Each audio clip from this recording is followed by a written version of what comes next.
발레라는 집을 나섰다. 오늘은 그에게 중요한 날이 될 예정이었다. 그는 이미 2년 동안 건설회사에서 일해왔고 오늘은 일종의 시험 면접 같은 날이었다. 수도에서 경영진이 내려와 지점의 옛 소장을 정년으로 배웅하고 그에 따라 새 소장을 임명할 예정이었다.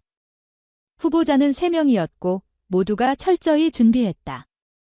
각자에게 회사 발전 계획이 요구되었고 발레라는 그 계획을 거의 한 달 동안 붙들고 있었다. 오늘에 이르러 그는 자신의 작업이 가장 낫다고 확신했다. 그는 자신의 일을 사랑했다. 발레라는 어릴 적부터 책을 아주 많이 읽었다.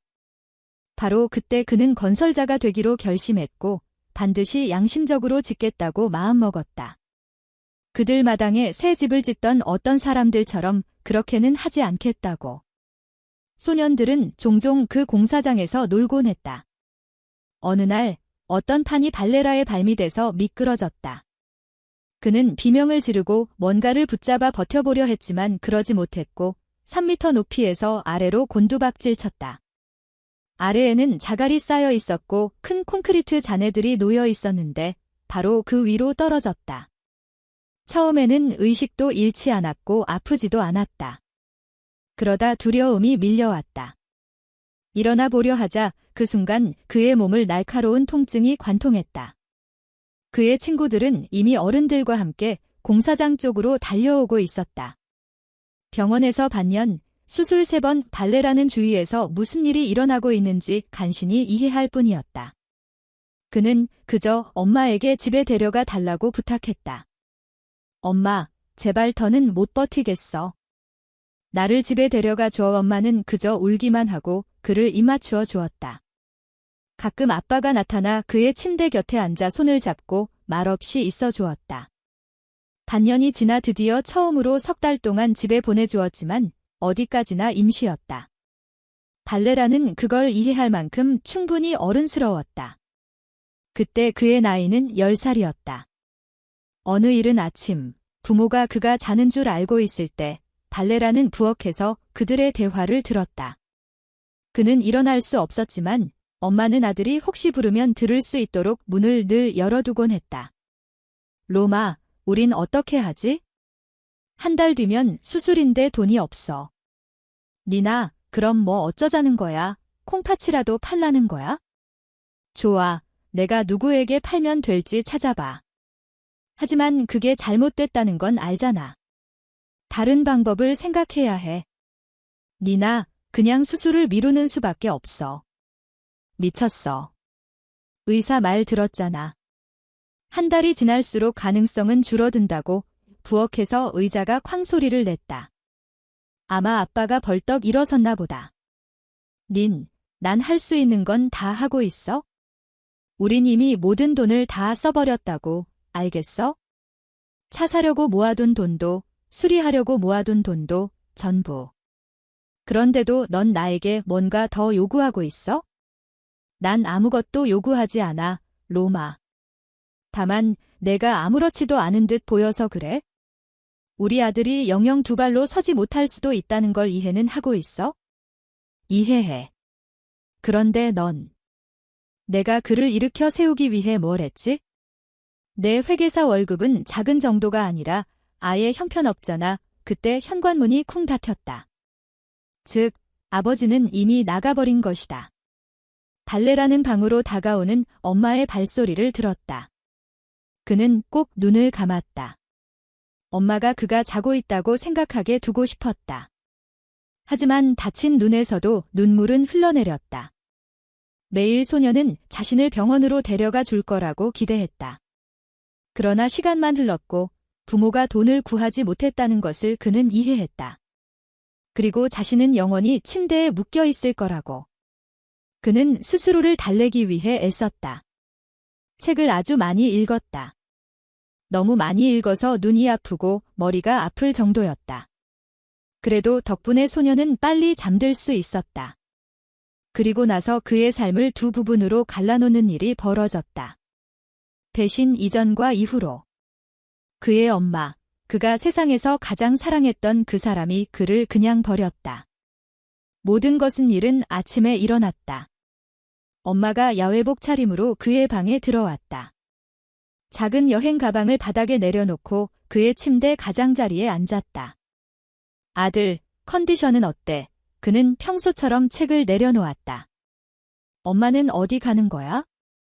아들아, 내가 떠나야 해. 작별 인사를 하러 왔어. 내가 알았으면 해. 나는 널 정말, 정말 사랑해. 내 목숨보다 더 넌 반드시 잘 될 거야. 이건 엄마가 약속할게. 온이나는 재빨리 발레라에게 입맞추고 문 밖으로 뛰쳐나갔다. 그는 처음엔 이해하지 못했다. 엄마가 떠나는 건 하루가 아니라 평생이라는 걸 그녀는 그를 그냥 버린 것이었다. 아빠는 곁에 있었고 그를 달래고 지지해 주었다. 그리고 일주일이 지나 그는 수술비를 구해왔다. 발레라가 첫걸음을 내디딘 뒤 그는 마음속으로 결심했다.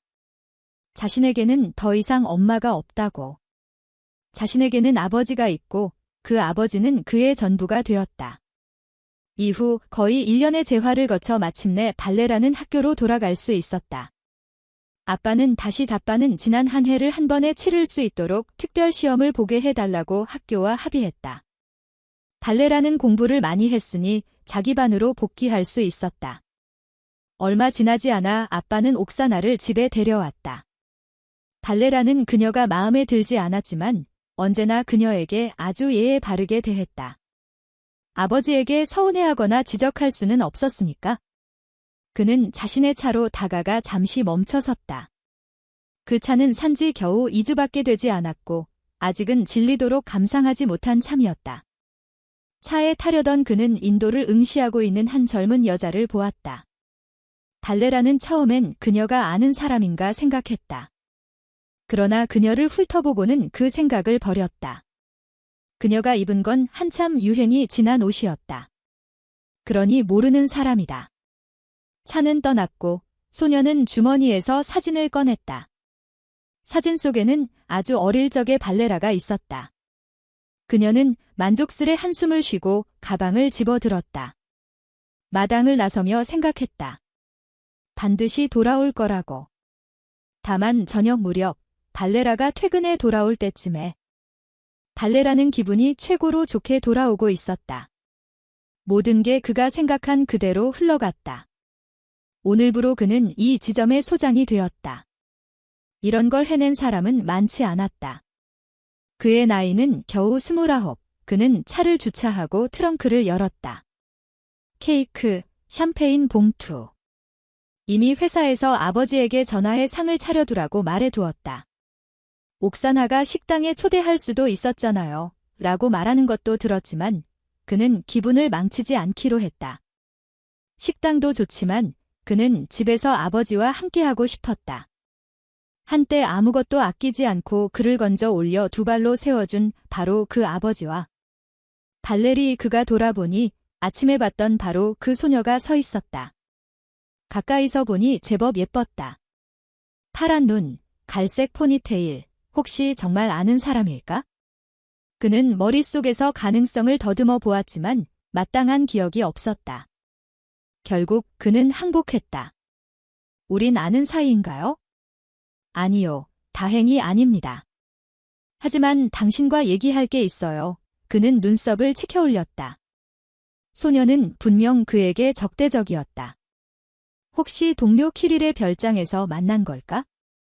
그 주말은 정말 신나게 보냈고 솔직히 발레라는 절반도 기억하지 못했다. 좋아요. 얘기하죠.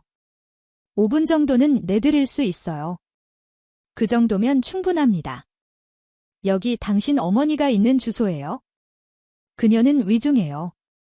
도울 마음이 없더라도 최소한 찾아가 보세요. 아마 다시는 볼 기회가 없을지도 모릅니다. 발레라는 무심코 손을 뻗어 쪽지를 받으려다가 손을 거뒀다. 난 어머니가 없습니다. 소녀는 그의 눈을 똑바로 바라보았다. 아니요, 있어요. 당신이 아무리 숨으려 해도 그 사실은 사라지지 않아요. 좋아요. 그렇다 치죠. 그렇지만 난 그녀를 보고 싶지 않소. 주소를 받아두고 삶이 늘 우리가 보는 그대로인 건 아니라는 사실을 조금만 생각해 보세요. 안녕히 그녀는 쪽지를 그의 손에 쥐어주고 빠른 걸음으로 떠났다. 저녁은 망쳐졌다. 왜 그런지 스스로도 알 수 없었다. 아버지에게는 아무 말도 하지 않았다. 아버지 기분을 망치고 싶지 않았을 뿐이다. 그럴 자격이 없는 분이니까. 이틀이 지났다. 하지만 발레라는 주머니 속 쪽지 생각뿐이었다. 또 한 번 뒤숭숭한 밤을 보낸 토요일, 그는 결국 가보기로 결심했다. 그냥 그를 그런 상태로 버린 그 사람의 눈을 직접 보기 위해. 찾는 데는 오래 걸렸다. 낡은 판잣집들로 빼곡한 거리를 뱅뱅 돌면서도 원하는 집을 찾지 못했다. 그러다 그녀를 보았다. 바로 그 소녀. 그는 차를 세웠다. 이봐요, 거기. 소녀가 놀라 돌아보며 미소 지었다. 결국 오셨네요. 왔죠. 그저 그녀의 눈을 보고 싶을 뿐입니다. 집을 찾는 법을 알려주세요. 바로 당신 뒤에 있어요. 발레라는 뒤돌아보며 욕설을 내뱉었다. 집 번호판이 달려 있었는데 그는 줄곧 그걸 보지 못하고 있었던 것이다. 끼걱거리는 낡은 계단을 올라 젊은 남자는 2층에 이르렀다. 배를 누르려 손을 뻗었다가 내렸다. 엄마. 그는 나쁜 기억이 떠오르지 않았다. 오로지 그가 잠든 척할 때 그의 손을 어루만지던 엄마, 그의 침대 곁에서 울던 엄마의 모습만이 떠올랐다. 마음을 다잡자. 저 여자는 어려움이 두려워 그를 버린 바로 그 사람이다. 아빠는 그녀를 설득하려 했고 돈을 구해보겠다고 약속했지만 엄마는 아무것도 들으려 하지 않았다고 했다. 아마 그녀에겐 이미 아들보다 소중한 누군가가 있었던 거겠지. 초인종 소리가 예상외로 크게 울렸다. 문이 약간 열려있는 것을 발레라는 그제야 알아차렸다. 그는 안으로 들어섰고 곧 목소리를 들었다. 나타션카, 너니? 엄마의 목소리였다. 그의 엄마. 발레라는 앞으로 한 걸음 내디뎠다. 아니요, 나타셴카가 아니에요. 소파에 누워있던 여자가 신음을 내뱉었다. 아들. 발레르. 그래, 나야. 그녀는 일어나 보려 했지만 되지 않았다. 발레라는 그녀 앞에 서 있었지만 아무것도 할 수 없었다. 도와주고 싶지 않았다. 손도 대고 싶지 않았다. 미움. 그녀도 그걸 알아차렸다. 아들아, 앉아. 저기 탁자도 있잖니. 그는 앉아 주변을 둘러보았다. 사방구석에서 그를 향해 빈곤이 노려보고 있었다. 무섭고 완전한 빈곤. 겉보기엔 깨끗한 듯 했지만 그는 마치 어떤 불황자의 소굴에 있는 것만 같았다. 밖에서 어떤 여자가 큰 소리로 욕을 했다. 엄마는 약간 미소 지었다. 이웃이 소란을 피우네. 여기선 흔한 일이야. 넌 어때, 아들? 발레라는 씁쓸하게 웃었다. 이런 질문을 하기엔 조금 늦지 않았나요? 미안해. 그는 말이 없었다. 엄마가 그를 살피는 걸 느꼈다. 그러다 소파 옆 협탁 위에 놓인 어린 시절 사진이 눈에 들어왔다. 가식도 별 수 없네. 이제 모든 게 완전히 분명해졌다. 아마 그 애인은 이미 오래전에 떠났을 것이다. 그냥 그렇게 떠났거나 아니면 그녀가 병에 걸렸기 때문이거나. 어찌됐든 그녀는 어떤 식으로든 그가 잘 살고 있다는 걸 알아냈고 그래서 돈을 뜯어내려 결심했을 것이다.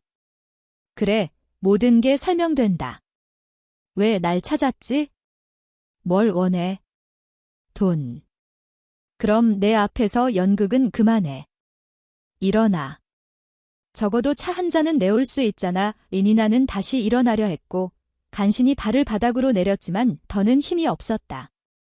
그녀는 조용히 울기 시작했다. 미안해, 아들아. 일어날 수가 없어. 문이 쾅 닫히며 나타샤가 방으로 뛰어들어왔다. 그녀는 곧장 발레라의 엄마에게 달려갔다. 니나 이모, 제정신이세요? 절대 일어나시면 안 되잖아요. 소녀는 재빨리 여인을 다시 눕히더니 발레라를 돌아보며 말했다. 당신은 뭘 보고 있는 거죠? 왜 그녀를 두게 놔둡니까? 됐네요. 제가 직접 눕혀드렸어야 했나요? 당신의 속셈은 알아요. 이런 연극을 꾸미지 않아도 그냥 돈을 부탁하면 됐을 것을. 나타샤는 눈을 가늘게 뜨고 그에게 다가섰다. 돈. 넌 평생 벌어도 그 돈을 갚지 못할 거야. 여기서 뭐 하는데 잘난 체 하긴. 누가 너 같은 걸 필요로 하지? 나타션카, 그만해. 그는 아무것도 몰라. 니나는 흐느끼며 말했다. 나타샤는 팔짱을 꼈다. 모르면 편하죠. 모르면 더 잘 자잖아요. 그렇죠? 발레로치카, 너는 잘 지내지? 그럼 꺼져. 엄마가 널 봤으면 됐어. 너희는 그때 니나가 누워있던 소파에서 어떤 신음 같은 소리가 났다. 나타샤는 획 돌아서 그녀에게 달려가 소리쳤다. 발레라. 구급차. 빨리, 구급차. 그녀는 심장이 안 좋아 발레라는 휴대폰을 더듬으며 아무것도 이해하지 못했다. 그러니까 그녀는 정말로 죽기 전에 그를 보기 위해 부른 거였나? 아마 용서를 구하려고? 구급차가 니나를 데려갔고 그는 구급차를 뒤따랐다. 엄마가 필요한 모든 치료를 받도록 확인한 뒤 의사에게 물었다. 언제 면회할 수 있습니까? 내일 오후에 오세요. 꼭 오세요. 상태가 좋지 않습니다. 병원을 나온 발레라는 곧바로 입구 근처 벤치에서 울고 있는 나타샤를 보았다. 그는 다가가 옆에 앉았다. 왜 울어요? 의사가 내일 면회할 수 있다고 했어요. 그녀는 눈물로 젖은 큰 눈을 들어 올렸다. 정말요? 정말. 집에 데려다 줄까요? 괜찮으시면요. 발레라는 병원 주차장을 빠져나왔다. 내일은 어쩔 수 없이 와야겠다. 엄마가 용서를 구할 기회를 주고 그녀가 마음을 놓도록. 만약 그녀가 어떤 관계를 기대한다면 그건 착각이지만 그들이 이미 익숙한 집들 근처에 도착했다. 어디까지요? 길 내내 말이 없던 나타샤가 말했다. 저는 니나 이모와 같은 건물에 살아요. 출입구만 달라요. 그럼 이웃이군요. 그녀는 어딘가 이상하다는 듯 그를 바라보다 미소 지었다. 그게 그렇게 이상한가요? 발레라는 당황했다. 아니요, 그게 아니라 당신 내일 엄마에게 가실 건가요? 그래요. 의사에게 가겠다고 약속했어요.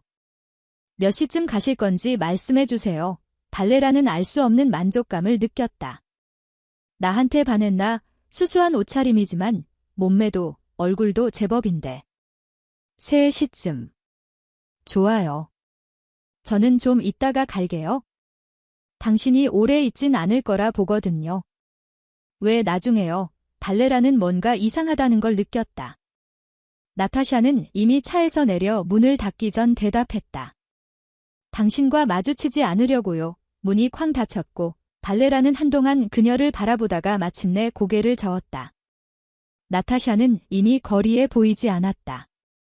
아마 건물로 들어갔겠지?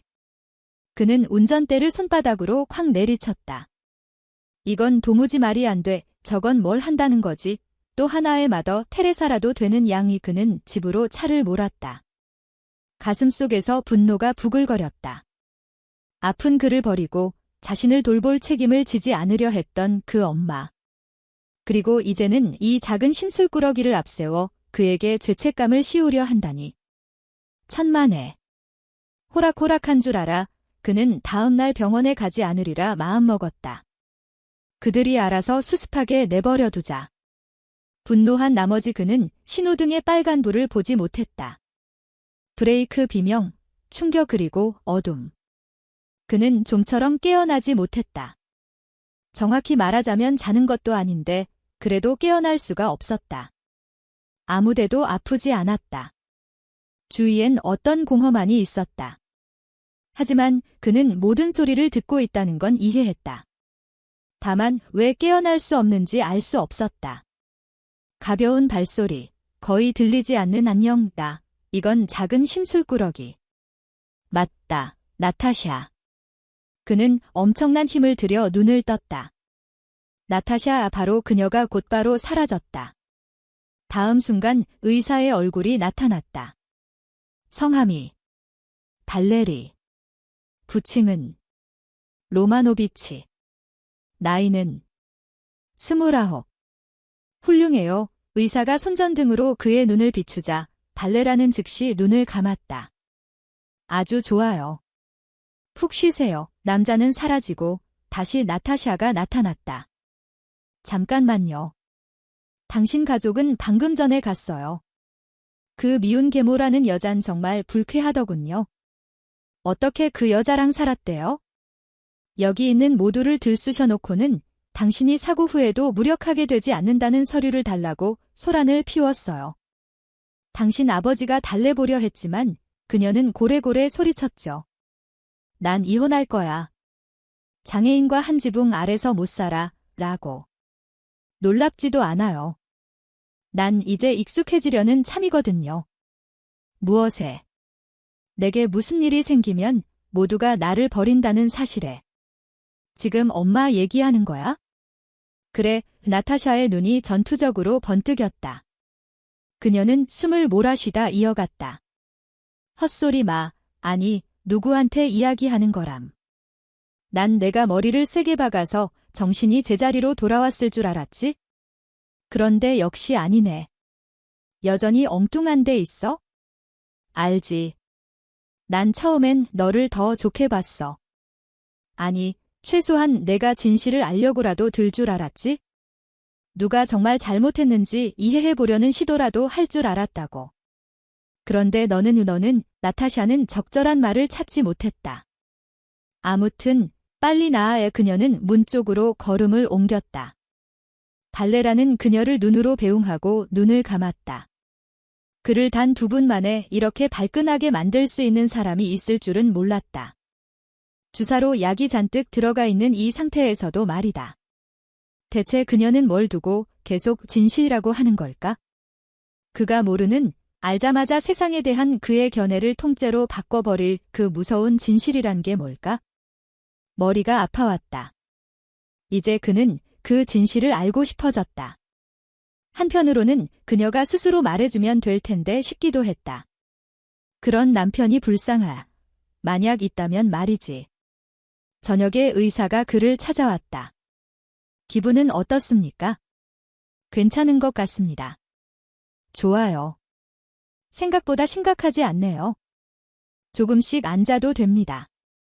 천천히 일어나 보셔도 되고요. 충격은 이마에 받았는데 이마가 꽤 단단하시네요. 발레라는 곧장 앉았다. 어지러웠지만 참을 만했다.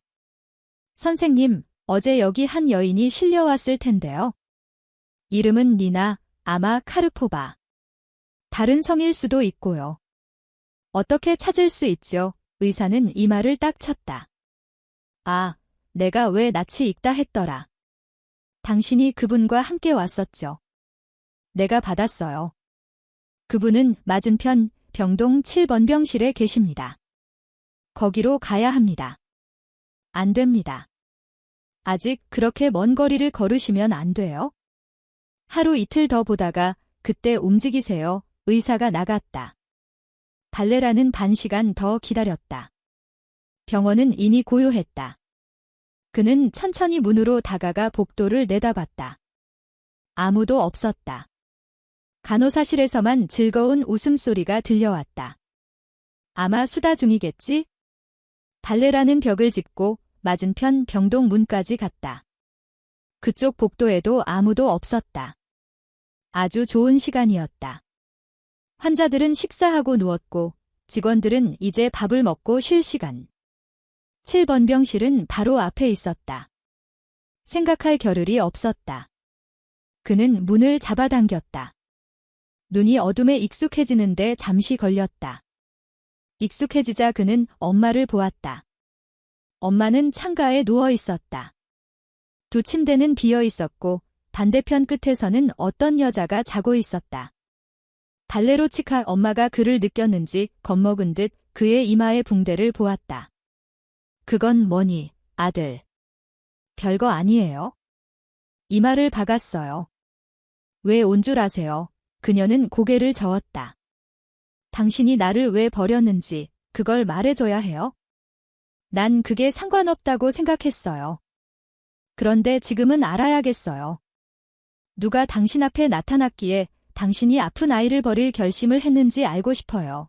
그녀는 잠시 침묵하다가 대답했다. 난 널 버린 게 아니야, 발레라. 달리 방법이 없었어. 거짓말. 당신은 작별 인사를 하러 왔었어. 아무도 억지로 끌고 가지 않았지? 스스로 결정한 거였어. 그래, 물론 스스로였지. 아무도 나를 강요하지 않았어. 그렇다면 이유만 말해줘. 그럼 갈객 솔직히 발레라는 실망했다. 이제야 그는 엄마 이야기를 들으면 용서할 수도 있겠다는 생각을 은연중에 하고 있었음을 깨달았다. 전부는 아니더라도 조금은. 치료 비용을 돕고 싶었고 다른 것도 도울 수 있었을 것이다. 하지만 그와 그렇게 한 사람을 어떻게 도울 수 있겠는가? 이유는 너야. 알아. 아픈 아이는 짐이지. 하지만 당신은 진공 속으로 떠난 게 아니잖아. 좋아. 전부 말해줄게. 하지만 짧은 이야기는 아니야. 난 급하지 않아. 니나는 한숨을 내쉬고 눈을 감았다. 지의 대출을 시도했고 집을 담보로 맡겨보기도 했지만 어디서나 제시되는 금액은 비용의 절반도 충당하지 못했어. 내가 퇴원하고 석 달쯤 지나서였나 너희 아빠에게서 낯선 향수 냄새가 나기 시작했어. 셔츠에는 립스틱 자국이 있었고. 그제야 알았지? 로마는 우리를 돕지 않을 거라고. 그는 이미 우리와는 별개의 삶을 살고 있었어. 내가 움직여야 했지? 가능한 한 빨리 발레라는 엄마를 어리둥절하게 바라보았다. 무슨 소리를 하는 걸까? 아빠는 늘 곁에 있었다. 그 돈도 구해왔지? 어디서 구했는지는 묻지 않았지만 그는 그걸 분명히 기억한다. 수술 후엔 삶이 조금 더 나아졌다. 아빠는 작은 사업을 시작했고 집에 없는 시간이 많았지만 어른이 다 된 건 아니어도 그는 이해했다. 아빠가 열심히 일해야 한다는 걸 엄마는 계속했다. 은행들을 전전하며 완전히 지쳐있던 어느 날 공원 벤치에 앉아 울었어. 그때 누가 내 이름을 부르더라. 고개를 드니 절친이었지? 최근 일들로 정신이 없어 거의 1년을 못 봤던 친구였어. 함께 앉아 얘기했지? 그녀는 내 아빠를 마구 욕했어. 보기 드물게 화가 나 있더라. 헤어질 때 그녀가 말했어. 나도 생각해 볼게. 뭔가 방법이 떠오르면 바로 전화할게 왜라고. 그게 행운이라 부를 수 있을지 모르겠지만 바로 이틀 뒤에 그녀 상사의 딸이 사람을 차로 치어 죽게 했어. 그리고 도망쳤지. 옥사나는 상사가 제정신이 아닌 걸 보고 무슨 일인지 물었어. 둘은 사이가 좋았거든. 그래서 모든 걸 털어놓았대. 함께 문제를 해결하는 방법을 궁리했고. 옥사나는 밤에 나한테 전화해서 상사가 수술비의 2배를 주겠다고 했다고 했어. 생각할 시간은 1시간.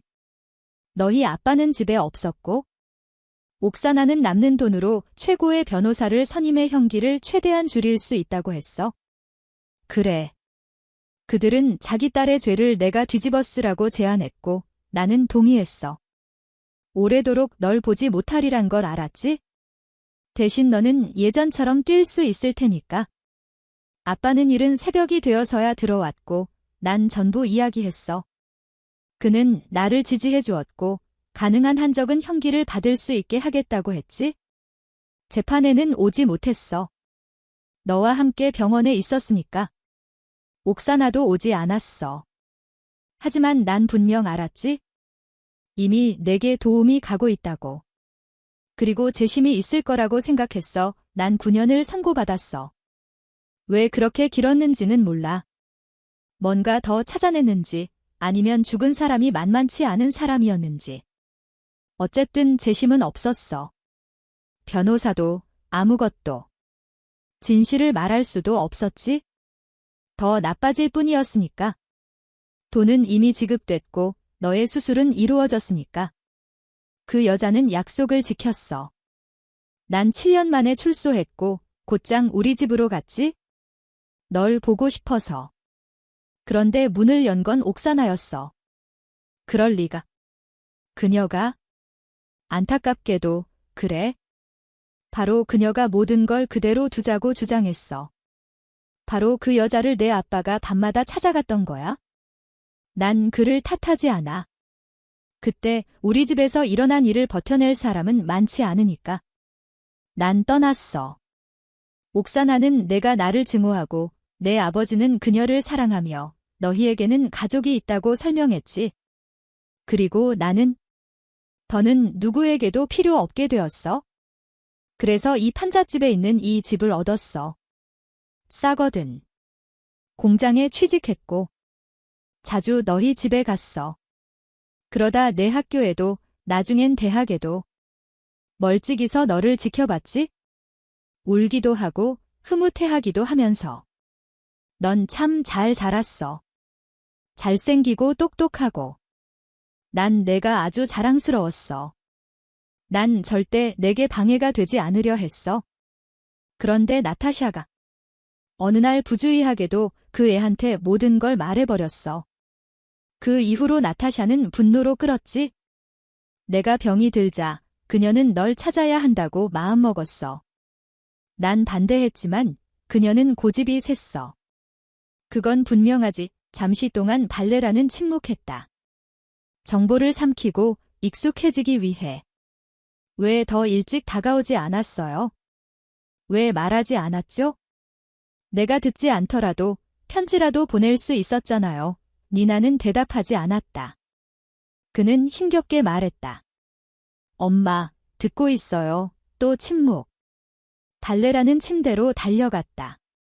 니나의 손이 힘없이 늘어져 있었고 뺨은 눈물에 젖어 있었다. 눈은 감겨 있었고 입술은 창백하고 푸르스름했다. 엄마, 그가 그녀를 건드리자 다른 손도 미끄러지듯 떨어졌다. 발레라는 어깨를 붙잡고 흔들었다. 엄마, 엄마. 지금만은 안 돼. 제발. 그는 그녀를 흔들며 울부짖었다. 눈물이 쏟아졌다. 니나의 머리는 베개 위에서 힘없이 흔들렸다. 누군가 그를 침대에서 떼어냈다. 곧이어 어깨에 주사의 따끔함 그리고 어둠. 그는 떠나고 싶지 않았다. 엄마 곁에 있고 싶었다. 그가 눈을 떴을 때 자신의 병실이었다. 곁에는 아버지가 앉아 있었다. 발레라는 그를 바라보며 앞으로 어떻게 살아야 할지 알 수 없었다. 왜 인생을 증오 없이 살 수 없는 걸까? 그는 엄마를 그렇게 미워했는데 이제는 아버지를 미워해야 하는 건가? 아빠의 로만이 흠칫하며 눈을 떴다. 아들. 아빠, 이게 다 사실이에요? 엄마가 말한 게 전부. 로만은 아들의 눈을 바라보았다. 그래, 발레라. 전부 사실이다. 미안하다. 그렇게 되어버렸다. 이해한다. 넌 아마 날 보고 싶지 않겠지? 그게 맞다. 여동생에게 갈표를 샀다. 남편이 죽어서 두 아이를 혼자 돌보느라 힘들다더라. 거기 가서 살겠다. 집의 모든 문서는 내게 남겼다. 집에 가면 찾을 수 있을 거야. 옥사나는 더 운 좋은 놈에게 갔다. 잘 있어라, 아들. 그리고 가능하다면 용서해다오. 아버지는 문 쪽으로 걸어갔다. 그는 발레라가 자신을 붙잡아 주길 기다리는 듯 했다. 아주 간절히. 그러나 발레라는 참았다. 아들아, 왜 그렇게 서성거려? 오늘 내 결혼식이잖니? 그런데 넌 아직 애처럼 굴고 있구나. 니나는 미소 지으며 아들을 바라보았다. 그는 넥타이를 매다 말다 하다가 나비 넥타이를 달아보기도 했다. 그녀는 2달 전 독일에서 복잡한 심장 수술을 받고 돌아온 참이었다. 그 수술 비용을 마련하려고 발레라는 아버지의 사업을 팔았다. 수술이 가능하다는 사실을 알자마자 니나는 만류했지만 발레라는 완강했다. 그 돈은 원래부터 엄마 돈이에요. 니나는 예전과 딴 사람처럼 보였다. 마치 20년은 젊어진 듯. 엄마, 어떻게 안 떨리겠어. 너도 알잖아, 나타샤가 어떤지. 지금쯤 벌써 18번은 마음이 바뀌었을 거야. 이니나는 웃었다. 안 바뀐다. 그 애는 널 사랑해. 엄마, 정말. 정말 그렇게 생각해. 그는 엄마 곁소파에 앉았고 엄마는 그를 안아주었다. 그럼. 난 오히려 그 애가 널 처음 봤을 때 바로 사랑에 빠졌다고 생각해. 하지만 약속해. 나 들먹이지 마. 안 그러면 내가 곤란해지니까. 그들은 함께 웃었다. 이제 그들에겐 가족이 있고 심지어 공동의 비밀도 있었다. 이 이야기는 세상의 이야기 채널을 위해 특별히 녹음되었습니다. 들어주셔서 감사합니다. 채널 지라의 이야기에 구독해주시고 영상에 좋아요도 부탁드려요. 다음에 또 만나요.